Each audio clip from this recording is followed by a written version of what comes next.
Bom, graça e paz, queridos. Vamos orar? Senhor Deus, nós te louvamos e te agradecemos, porque nós podemos chegar na tua casa, nós podemos te louvar, nós podemos te agradecer, nós podemos ter um tempo de comunhão com os nossos irmãos tão gostoso e um tempo de comunhão contigo também. Muito obrigado, Pai, porque nós podemos entoar hinos e louvores ao Senhor. E agora, Pai, que nós vamos estar abrindo a tua palavra, que no nome do Senhor Jesus, que o Senhor Deus possa estar falando aos nossos corações, que a nossa mente, os nossos ouvidos estejam abertos e que nós possamos entender a mensagem e começar a praticar isso, Pai, no nosso dia a dia, para que o teu nome seja louvado e engrandecido através das nossas vidas. Te louvamos e te agradecemos assim, Pai, no nome do Senhor Jesus. Amém. Queridos, hoje nós vamos estar meditando na palavra de Deus e a gente vê que na palavra de Deus, naquela época, nós vemos que muitas passagens falam sobre algumas árvores, que era muito conhecido. Eles falavam muito sobre videira, tanto é que Jesus faz algumas comparações com o reino. Ele fala assim, eu sou a videira e vocês são os ramos. E ele vai comparando o reino de Deus e ele fala um pouco sobre a videira. Mas nós também sabemos que ele fala um pouco sobre a oliveira. São duas árvores que eram muito importantes para o povo de Israel, onde eles viviam. E a gente pensa assim, falando da videira, nós não vamos falar de videira, mas nós vamos falar um pouco sobre a oliveira. Na oliveira, ela produz a azeitona.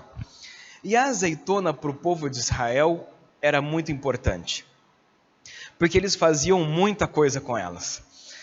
Se você for estudar um pouco a cultura deles, você vai ver que quando eles pegavam a azeitona e a primeira prensa que eles davam na azeitona, eles tiravam o azeite extra virgem.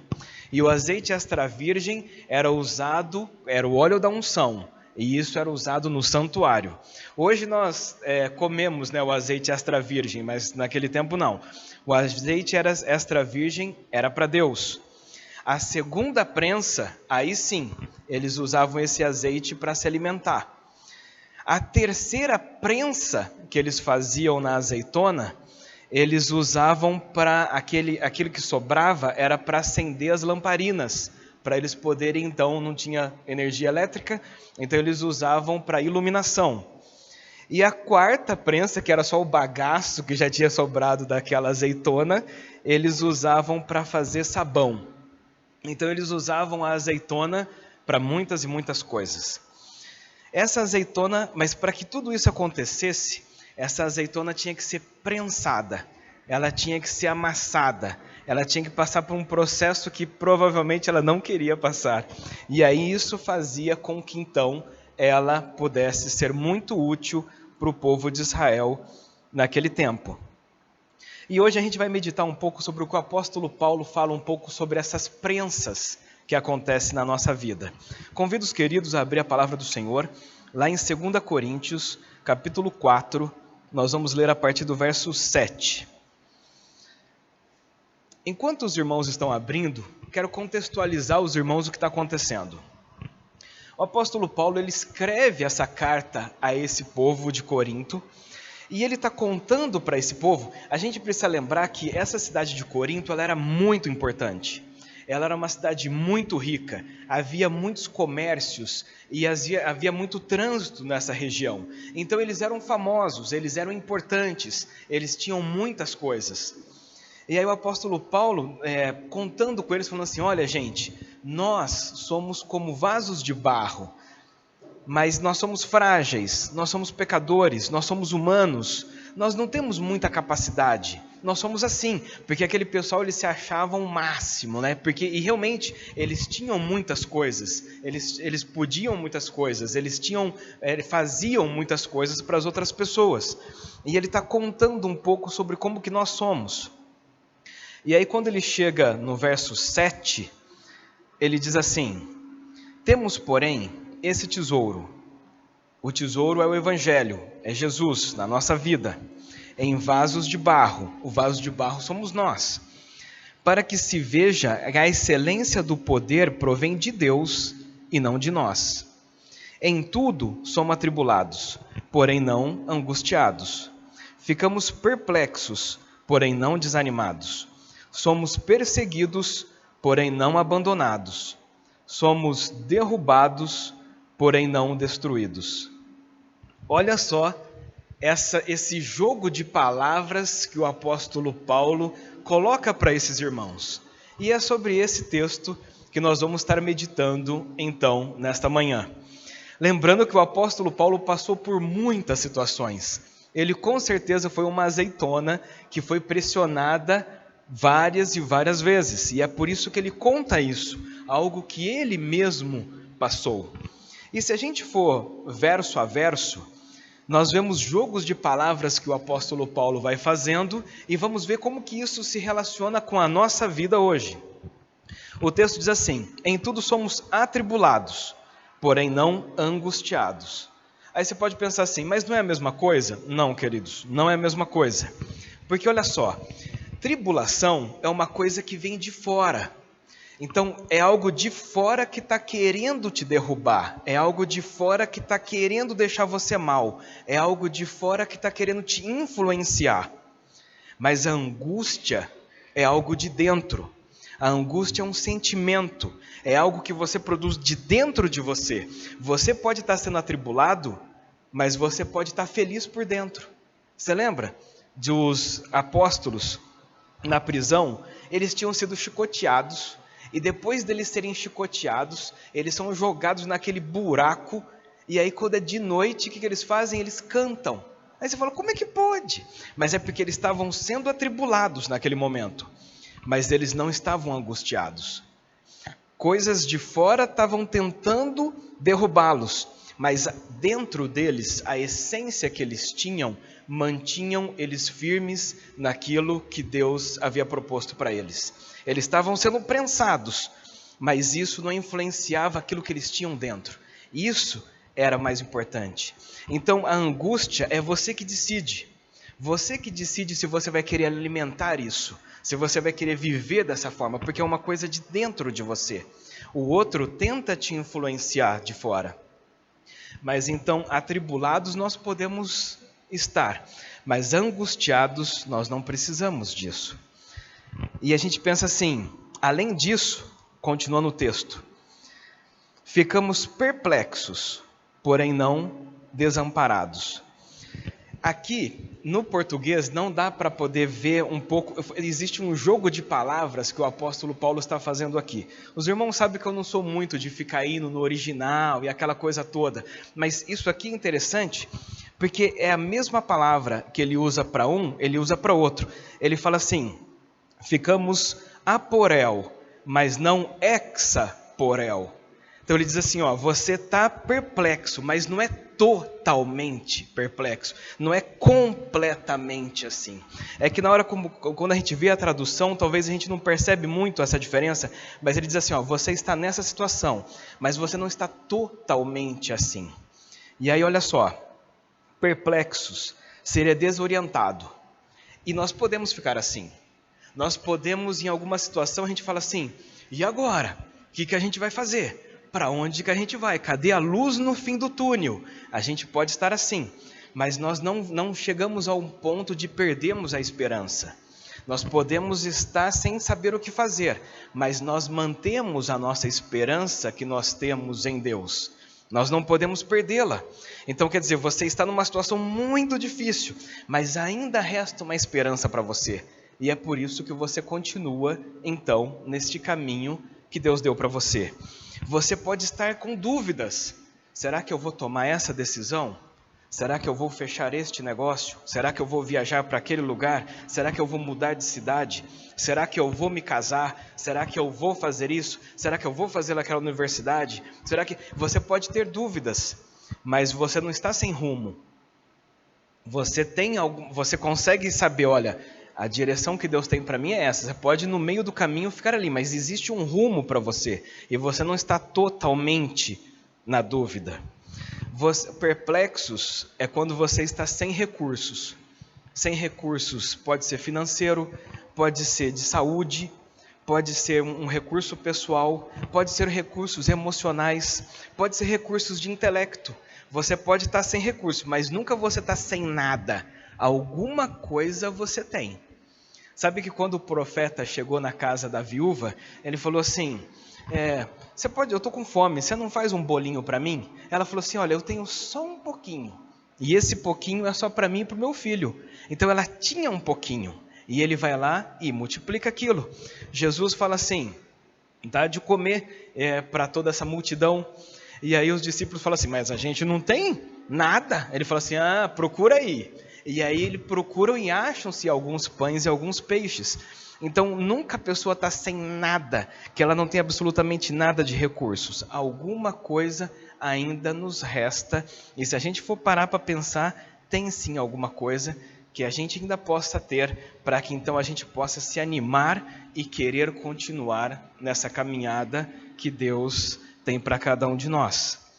Mas o texto continua, e ele diz assim, somos perseguidos, porém não abandonados. E realmente, né, queridos, nós recebemos pressão. Naquele tempo, a perseguição deles era uma perseguição física. Eles realmente eram mortos, eles estavam numa situação extremamente difícil. Hoje nós também temos perseguição. A perseguição pode ser de diferentes formas, mas nós não estamos ilesos disso. Hoje nós podemos então ter essa perseguição, mas nós não estamos sozinhos.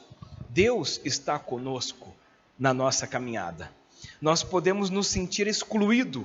Nós podemos nos sentir excluídos da sociedade, podemos nos sentir excluídos da nossa roda de colegas do trabalho, podemos nos sentir excluídos na roda de amigos da faculdade, mas nós não somos esquecidos. Deus está conosco ali aonde nós estamos. E às vezes a gente pensa que nós não temos ninguém, mas nós temos Deus, e Deus está conosco, e Ele vai te amparar. E Ele vai cuidar, e Ele vai te ajudar a passar por aquela situação. Nós podemos ser rejeitados, e aliás nós somos muitas vezes rejeitados. E sendo rejeitados, porém nós nunca ficaremos sem ajuda, nós sempre teremos ajuda de Deus naquilo que nós precisarmos. E essa rejeição é muito interessante, né?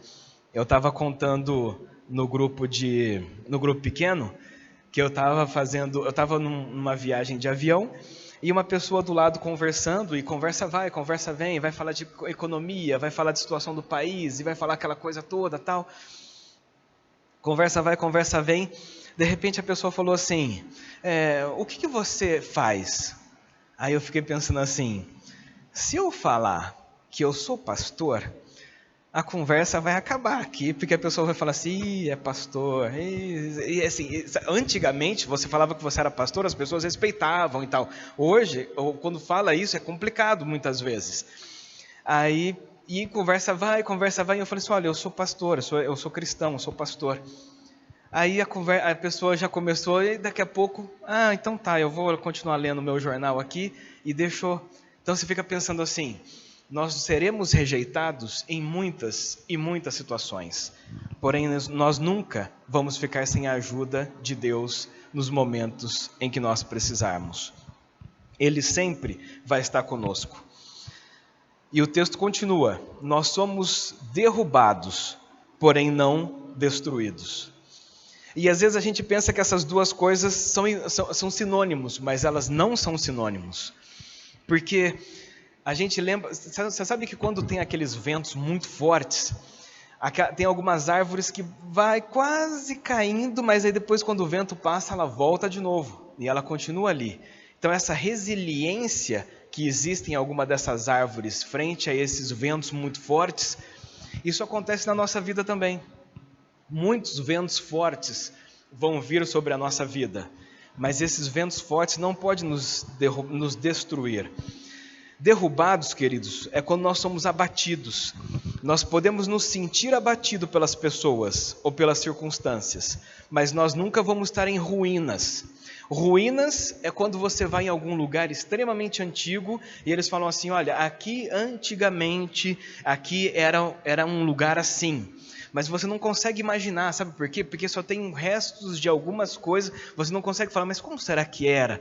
Porque aquilo está em ruínas, aquele negócio está destruído. Nós podemos ser pisados podemos ser pisados, mas nós nunca vamos ser inúteis. Nós sempre vamos poder estar fazendo alguma coisa para Deus onde Ele nos colocou. Nós podemos ser lançados por terra por causa dos problemas, por causa das pressões, por causa da sociedade, por causa da circunstância, do problema que você esteja passando.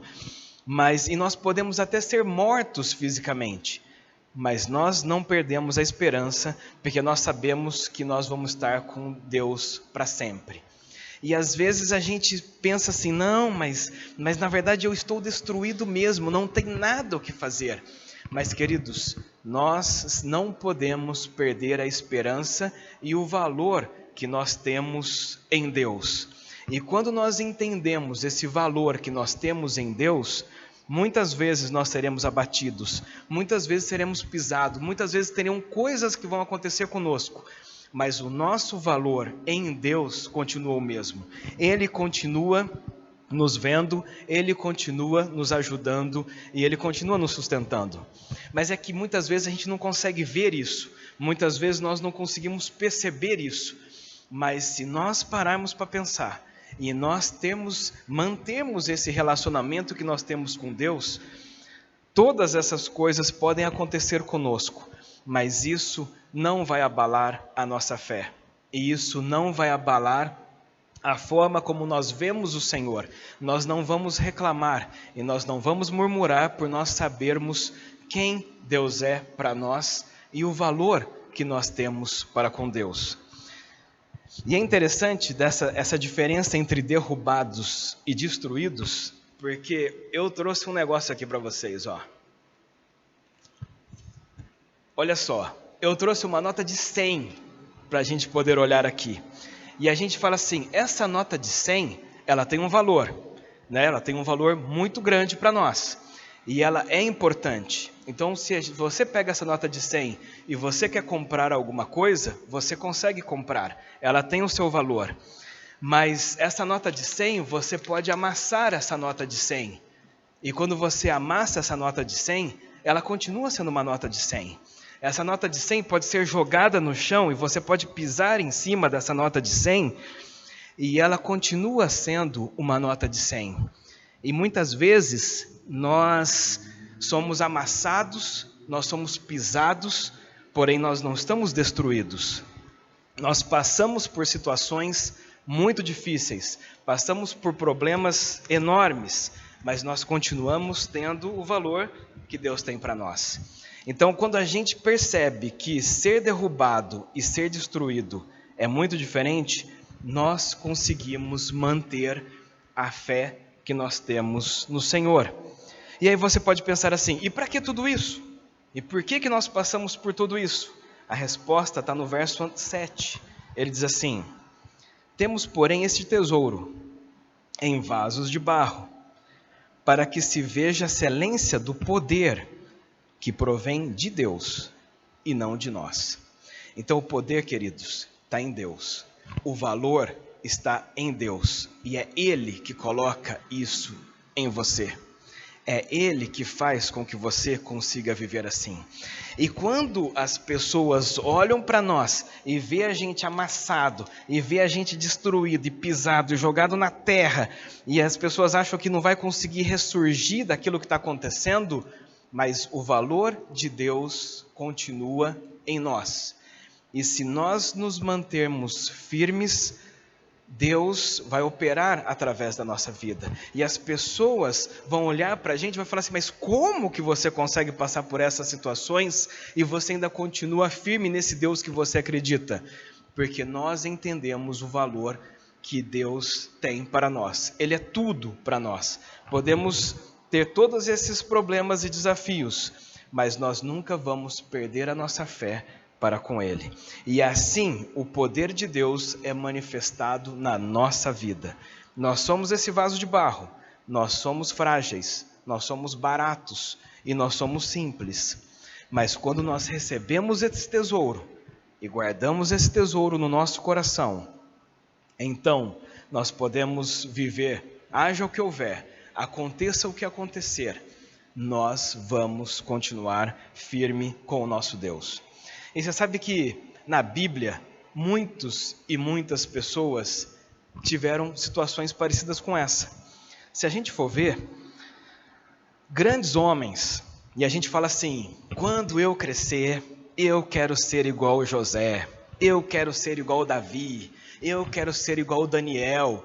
Queridos, mas esses homens, eles passaram por muitas situações difíceis. Eles foram esmagados, eles foram rejeitados, eles foram perseguidos, eles passaram por muitos e muitos problemas. Noé viveu numa época em que ninguém mais acreditava em Deus, e ele fica 100 anos pregando para que as pessoas pudessem se arrepender e ir para a arca, e o pessoal tirava sarro dele.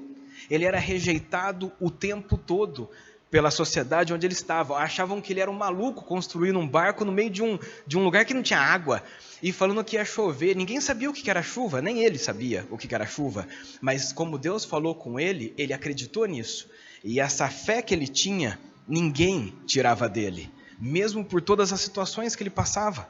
José é vendido pelos seus irmãos quando ele é pequeno. Ele vira escravo, e de escravo ele fica preso, e ele fica muitos anos nessa situação, longe da sua família, longe de tudo que ele conhecia, num lugar totalmente diferente, e num lugar hostil onde ele estava, porque ele estava numa prisão.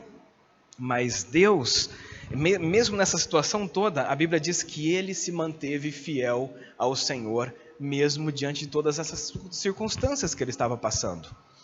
Moisés, ele pega o povo de Israel, está ali junto com ele, e ele passa, todo mundo murmura, questiona, quer voltar, e tem aquelas brigas e discussões e rebelião e aquela coisa toda, e Moisés, não, nós vamos chegar na terra prometida. Deus colocou isso no meu coração e nós vamos chegar lá e ponto, acabou. Mas o povo... Então, imagina só, como que foi para ele? Davi foi perseguido antes de ser rei, porque Saul tinha inveja dele. Tanto é que tem um texto que diz assim, que Saul matou seus milhares, mas Davi matou seus 10 milhares. E aí quando ele vê isso, ele fala assim, mas como? Então dentro do seu próprio povo ele era perseguido. Não era que ele era perseguido pelos de fora. E essa perseguição aconteceu por muitos anos. Depois ele se torna rei. E quantas batalhas ele ainda passa na sua vida? Mas ele foi o homem segundo o coração de Deus. Então a gente olha o homem segundo o coração de Deus, mas olha o preço que ele pagou para poder chegar onde ele chegou. Daniel, a gente vê que ele sai do povo de Israel, ele é levado cativo para a Babilônia, e ali ele começa a servir a Deus num ambiente que ninguém servia a Deus. Ele recebeu propostas de comer do bom e do melhor daquele lugar, e ele recusa isso. E Deus vai abençoando a vida deste homem, mas existe uma perseguição pelos outros príncipes que estão ali junto, querendo derrubar ele. Ele vai para a cova dos leões, e todas essas coisas acontecem com ele. Mas a Bíblia diz que havia um Espírito de Deus neste homem, e ele fez diferença no lugar onde ele estava. Tanto é que chega momentos em que as pessoas não sabem o que fazer, né? E nesses momentos em que eles não sabem o que fazer, eles lembram que existia um homem diferente naquele reino e chamam para que Daniel fosse lá e ajudasse eles a resolver o problema que eles estavam passando. Então a gente vê, grande homem, mas muitos e muitos momentos ele se sentiu rejeitado, muitos e muitos momentos ele estava perplexo, muitos e muitos momentos ele estava desorientado, muitos e muitos momentos ele passou por isso, mas isso não abalou a fé deste homem. Paulo, quando ele resolve de perseguir os cristãos, ele se torna um perseguido. E quando ele começa a ser perseguido, ele começa a sofrer na pele aquilo que ele fazia antes, né? Porque antes era ele que oprimia, ele que torturava, agora ele está passando exatamente por tudo aquilo que ele havia feito antes. Imagina como é que não foi para ele passar por todas essas situações. Tem um texto que ele diz assim, eu trago as marcas em mim do evangelho que ele estava pregando. Então a gente vê assim, e Jesus também. Jesus passou por coisas que talvez nós nunca vamos passar. Tem momentos na Bíblia tem um momento em que Jesus, ele fala assim: Senhor, se for possível, afasta de mim esse cálice, porque ele sabia o quão difícil seria passar por aquilo que ele passou. Foi a morte mais cruel que poderia ter, foi a morte que ele enfrentou. Mas ele sabia que Deus estava com ele e todas essas coisas. E os fariseus que ficavam o tempo inteiro acusando ele, tentando pegar ele o tempo inteiro em alguma coisa que desse para pegar, e todas essas coisas. Mas então ele teve todos esses momentos difíceis também na vida dele, mas ele se manteve firme naquilo que Deus havia prometido para ele. Então a gente pode pensar assim: todos esses homens, eles tiveram as suas tribulações. Eles, com certeza, eles podem pegar esse texto de Paulo e eles poderiam trazer para eles mesmos. Eles realmente foram atribulados. Eles foram atribulados, porém eles não foram angustiados. Eles ficaram perplexos várias vezes, porém eles não ficaram desanimados. Eles foram perseguidos, porém eles não foram abandonados. Eles foram derrubados, mas eles não foram destruídos.